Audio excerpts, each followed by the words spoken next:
manje nje sikhuluma nawe nje usemtuba. Ya ngisemtuba nje njengamanje.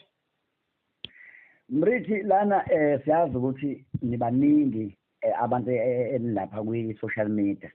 Kodwa kubonakala ngathi kunomehluko ongangokuba uyazi mina mangitshela enye into mhlambe i-contact details zakho noma ngithi inamba yakho yocingo ngise ngayiseva ngokuthi umfana obalekayo yabo ngoba ngoba ngithe mangibheka ngathi okay ngiyayithola inombolo yakho yocingo ake ngithi ke umfana obalekayo ngoba ngenxa yokuthi ngingabonanga lapha nakwelokuzana ukuthi igama lakho uthi ubani. Ubukela lapho umuntu owenza into yakho mfowethu ehlukile ibizwa ngani lento oyenzayo uma ungachazela umuntu ngoba khona umuntu oxayekayo kubona lapho ibhishe ngebhluku neshirt nesigini la bese ke uzodlala ingoma ngicela ingoma le ongena ngayo sifaka ngayo ikhansela lapha na ehambisana no JBC mangaphosisi. Ya ikhansela no JBC okuyizona ngoma engiyisebenzisa kakhulu yabo nje ngaziwa ngazi isikhathi esiningi cause abanye sebeze bethi hayi imfana wekhansela yabo cause yizona ngoma bangibona nazo yabo nje kwadala leyo ngoma abanye bazobathi cha makudala leyo ngoma ngivele ngicabange wathi okuyi-important engaphansi kwe-comedy ingaphansi kwe-comedy. Uyi-comedy kahle kahle ngoba sisho nje ukuthi #ikhaya lamaciko sikubona lapha usuthi umuntu oyi-comedy osumahlaya. Ya yebo kunjalo ma. Ngiyabona mfowethu umsebenzi wakho abantu bayawuthakasela phana ngibona ama-followers akulandelayo ukuthi maningi okusho ukuthi lento yakho iyakusebenzela kakhulu. Engifuna ukubheka la mhlawumbe singakuthola kuwena yini lento ethe yathi izinto zingake ezenziwayo la emhlabeni abantu bacula abanye ba-actor kodwa wena wathuza lo mkhakha nje ukuthi ubukisa abantu uhlekisa abantu ngalendlela le noma yinto eyayivele kuwena egazini khona la wathi uma ubheka khona wabona cha ngifika iphethini lo muntu ngoba i-comedy nje ngifuna ukufana naye. Mfethu ngabe ngiqamba manga akekho umuntu engawubukela kuyena yabona kwesinye isikhathi kuyenzeka uthola ukuthi into ikuwena nje egazini yabo ngoba ngisho nasesikoleni engangifunda ngabo bengafakaza ukuthi hayi le ndoda nasesikoleni iyayivele nje yabo.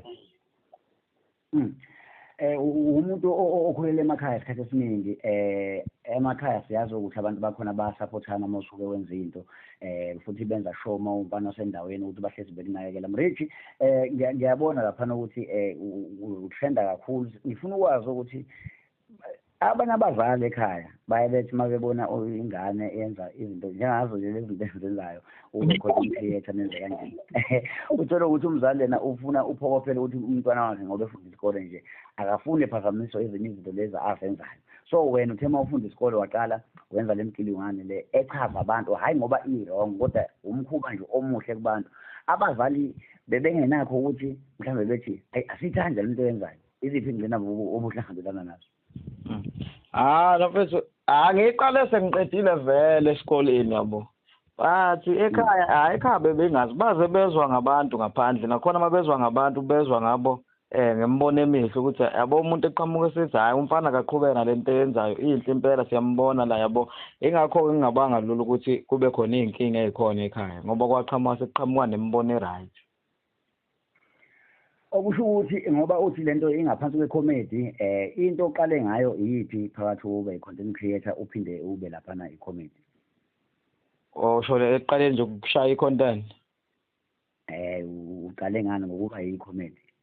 Ya ngiqale ngakho nje mina ngiqale ngakho nje lokho ubona ngikwenza but into engayithanda ukuthi ngathi uma ngiqala nje abantu bavele bathi bangilandela kanjalo yabo ngizisuka nje bengingakaze mhlawumbe ngenze okunye mase ngiyashintsha hayi bengingakaze kube kanjalo. Ngiyabonakala laphana ukuthi ngiyabona uhamba nenye intokazi laphana because wena uma uthi wayiqala khona intokazi angazi bayabethi engathi intokazi engakuwena manisuke manisuke sen-actor laphana nikhombisa iy'ngoma zothando iy'ngoma zekhansela laphana ey'khuluma ngothando lento ibikuwena kade uchaza la ukuthi uthema uzalwa nayo wayizwa ukuthi ikuwena. So omunye umuntu wesibili ufeaturisheka kanjani ngoba phela ngicabanga ukuthi lento le eyakho ngoba uyabonakala nangumuntu wesifazane noma mhlawumbe into eniyiplanile le ukuthi okay le comedy siyenza kanje noma abantu bathe imbono yangabe ethe cha awufake omunye mhlawumbe ibe ikhabuli lento le uwenze kanjani thema ucabanga yini le ethe cha angeze kanjena-ke manje ukuze i-upgrade into yami. Yabona uma wenza into kanje kumele ube nomqondo ovulekile yabo. Kumele ube nomqondo ovulekile kangangokuthi enye into uma uyenza kumele usheshe ubone wena ukuthi yabona la kudingakala into ethile yabo. Engizama ukusho hayi ukuthi kwaba imibono yabantu. Imina engabona ukuthi okay ngoba kunengoma ezikanje ezothando kanje manginga-add umuntu wesifazane okungenza mhlambe abantu bengayithakasela leyo nto. Nangampela kwaba kanjani. Yabona-ke ngifuna lapho ukuya lapho kuma-comments ami ngibona bani lapho khona u-WhatsApp la ongenayo uthi ubanikela uthi sabona msakazi wami igama lami nguSithembiso ngwaXimba endaweni yaseMangidini. Uthi mfowethu ngumuntu osebenza nge-security ngihlala kakhulu okay uthi ngihlala kakhulu efonini kuleyo nsizwa ehembe elikhrimu wathi ngiyayazi ngicela ukubuza uthi okay uthi ngicela ukubuza ukuthi manje kusuke sekwenze njani mase ifase ibhulukwe isingisho umoya isingisho umoya okhalo lelo bhuluka linabhande yini? Ngiphendulele mfethu laba abalaleli bebuza lana ukuthi kusuke sekwenze njani masingisho umoya lapho okhalo ngebhuluka.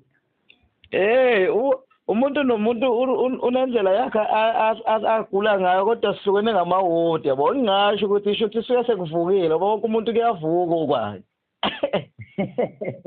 Zishiyana ngamawodi. Okay kulungile sozona ku-Vibe FM 94.7 khumbula le nsizwa sikhuluma nayo laphana uMrich uveze uthando insizwa eduma kakhulu laphana ku-Facebook kuyo nje i-platform media esuke ikhona ku-social media sikafana imizuzu nga27 laphana mhlawumbe-ke ngizohamba ngiye kulona ngizwe ukuthi uthini laphana nge-voice note athi ngizwe uthini lana okay athi ngizwe yebo.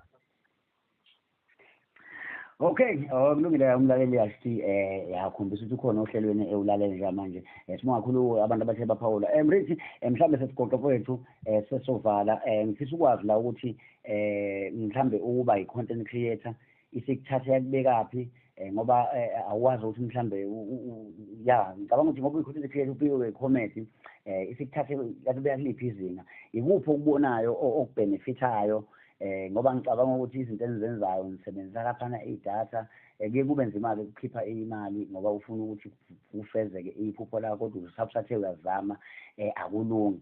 Ngifisa ukwazi mhlambe lapho ukuthi kukhona nto okubonakalayo ngezinto enzenzayo. Hayi ngingasho ukuthi kukhona mfethu ngoba isikhathi esiningi mhlawumbe ukuwabona amanye amavidiyo uthola ukuthi kunabantu abakwaziyo ukuthi bephosa isandla uma behlangana nawe yabo. Kube khona abanye abakwazi ukuphosa eceleni mhlawumbe umuntu akufonele kube khona akuphosa mhlawumbe omunye yaku-WhatsApp kube khona yabona nje into ekanje kunika ukuthi ugcine nawe usuyibona unjengomuntu ohloniphekayo yabo. Futhi akwandele noma ubani ukuthi uthandwa abantu ongabazi yabo.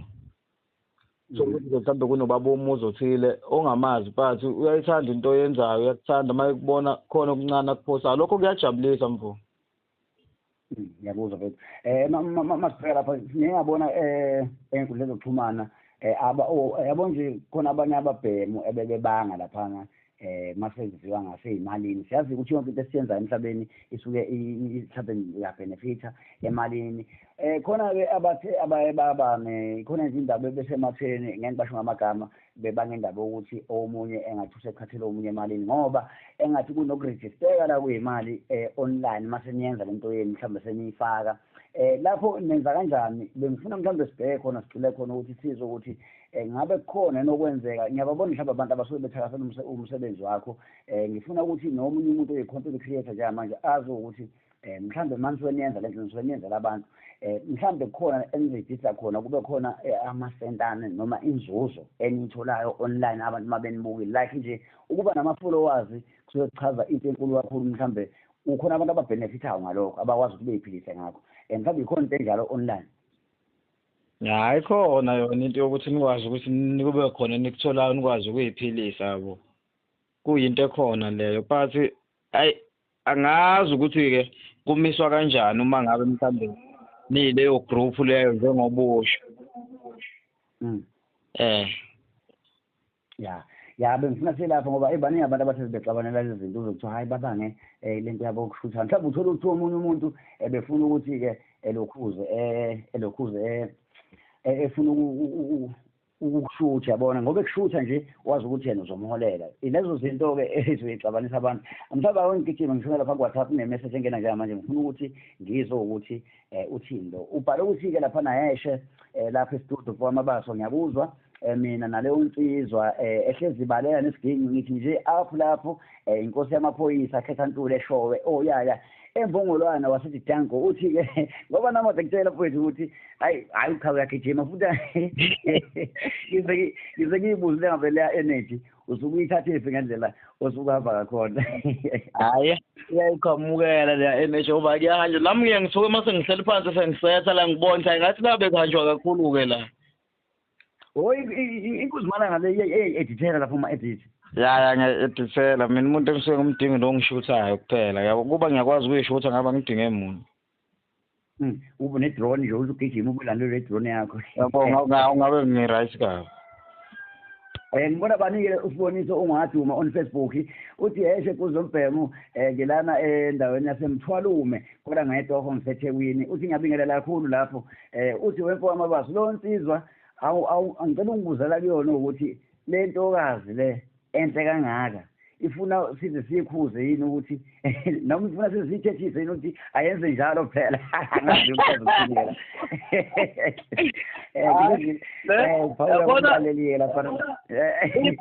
ifoto leyingqole liyabonakala leyo nsizwa isuke ey'ngqoleni le angingabazi ifoto leyingqwele leyo ivuthiwe ivuthiwe kulungile mfethu hayi siyabonga kakhulu ukuthi usibe nawe ohlelweni ngiyathemba ukuthi-ke abantu abaningi kodwa sesigoqa-ke sesivala ngiyathemba ukuthi-ke bayathakasela abantu ukuzwa nje live ngoba omunye umuntu ngoba usuke uyigijimela uyithe mhlawumbe umuntu ongekho right ekhanda ezibuzana mhlawumbe lo mbhemu unenkinga mhlawumbe ngifuna ukubuza emcimbini bayakwazi ukukuthola mhlawumbe abahleli bemcimbi yaba ngiyatholakala mangabe umuntu kukhona into ethile ayihlelayo uyakwazi ukuthi angithinte angiqashe ngifike njenge-comedy ya ma ukuthi nje impela uyayidinga into kanjalo hayi ngiyaye ngifike impela ya ngiyabuza mfethu mhlawumbe masibheka i-support ngasekhaya injani mhlawumbe isasasalayo mfethu ikhona i-support kodwa yabo ngoba umuntu wephezulu kanje ngingasho ukuthi abantu abakususe phansi bona abantu bangakini yabo mase kuba ukuthi ke mase uphezulu mase bakuyeka sebekuyekela ukuthi hayi ngoba sesimhlathile phansi sambeka khona ababona nalabo abanye ukuthi benza njani kulungile ngane wethu siyabonga kakhulu isikhathi sakho mhlawumbe umyalezo wakho ogcina noma nje ngithi uvo lakho lokugcina kumuntu osemusha osafuna ukuya phambili naye ofisa nje nanokuthi ebe content creator ungamupha luphi uvo ukuthi engenza kanjani ukuze ezokwazi ukuthi egcine efinyeleleke kube content creator cha ngingakusho mina mfethu ukuthi umuntu uma iqala into yakhe akhohlwa abantu because yabo lento ucabanga abantu ukuthi abantu bazogcina ayisandawo lento ubuyisela ngemuva yabo baningi abantu abaqalile izinto bahluleka ngenxa yokuthi umuntu ubheka ukuthi abantu mhlawumbe bamhleka yabona nje hayi mawuzobheka abantu into yakho ayihambi ngempela and uyawa yabo masuwile ekubuhlungu kuwa mfethu mase kuthiwa ubethi wenzani yabo ngiyakuzwa mfethu sekuyinkinga leyo kulungile mfethu mhlawumbe ungasitshela ukuthi utholakala kanjani enkundleni zokuxhumana inombolo yakho yocingo njengomuntu oyi-comedian uma esuke edinga emcimbini mhlawumbe umshado mhlawumbe kungenzeka ukuthi umemule abafuna nje uzodaka bilathe esegcawini awubanika ama-details bese sivala hayi lapha ku-Facebook ngusanele Mrich veza uthando ku-TikTok isanele Mrich veza uthando inamba ya-WhatsApp futhi ngiyatholakala kuyona mawufona 065 700 1754 065 700 1754 kunjalo impela mntaka baba siyabonga kakhulu nje isikhathi sakho osinike sona sikhipha ngengoma-ke laphana ehlezi ne-actor ngayo lapha ikhansela no-JVC kodwa-ke sikhipha nganawo ushuni laphana yethi mntanami uyabuya ngoba uyivila awazi ukuleko siyabonga kakhulu mfethu ngirejisa isikhathi sakho othe wasinika sona hayi kubonga mina bhuti omdala besale kahle ababukela emakhaya bebe nosuku oluhle selishona ilanga bye bafo bye bye